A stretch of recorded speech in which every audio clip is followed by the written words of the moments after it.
I'm going to change my life in 1,000 days. Day 5 of 1,000.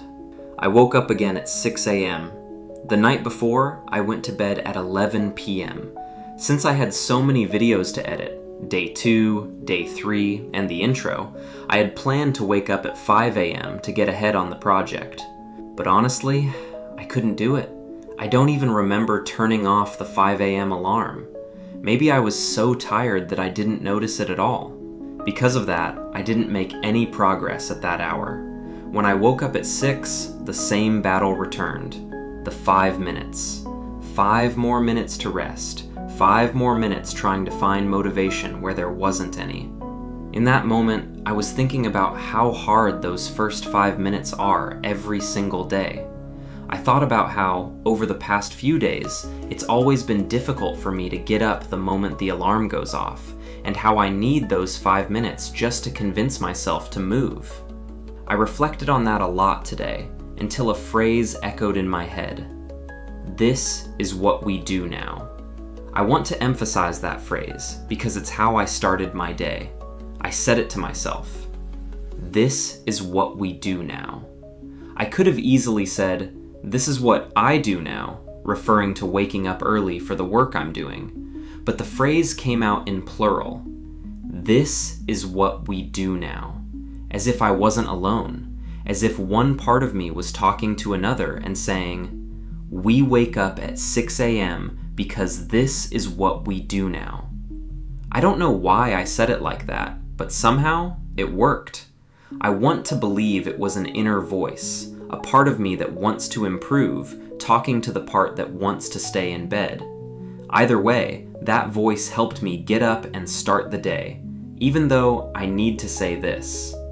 The anxiety from my addiction didn't stop growing. After getting up, I did what I usually do. I made my bed, changed into work clothes, and waited for my cousin to call me so we could go to work.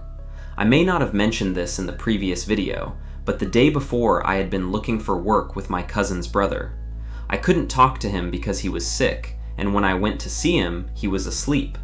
So I planned to talk to him this morning and ask him for a job. The reason was simple. Working with my father, I was earning very little. At the time I'm writing this script, my father was paying me around $14 for a full day of work. Knowing that I need to change my life, I decided to look for other options where I could earn more money. After waiting for a while, around 7 a.m., my cousin called me and we went to talk to his brother.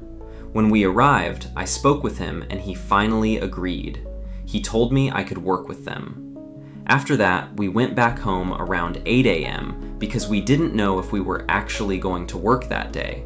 There wasn't enough staff and no one else had contacted him, so the person in charge, my cousin's brother, decided we wouldn't work that day. Honestly, I was okay with that. I had a lot of videos left to edit, and I knew I needed the day to edit and export them so I wouldn't pile up more work in the coming days. I wanted to be able to express myself better and slowly improve the editing. I started by fixing several things in the intro video for this project. I'm not used to making this type of content, so everything takes me longer than I'd like. I don't have the recording and editing process automated in my head yet, but I know that after a week or two, I'll be much faster. That will give me time to start implementing other things I want to do, like planning exercise or improving my diet. As the day went on, I spent almost all of it editing and exporting the videos for day 2, day 3, and day 4. For day 3 and day 4, I lowered the quality and edited them as fast as I could. I did that because those videos had me cornered and running out of time.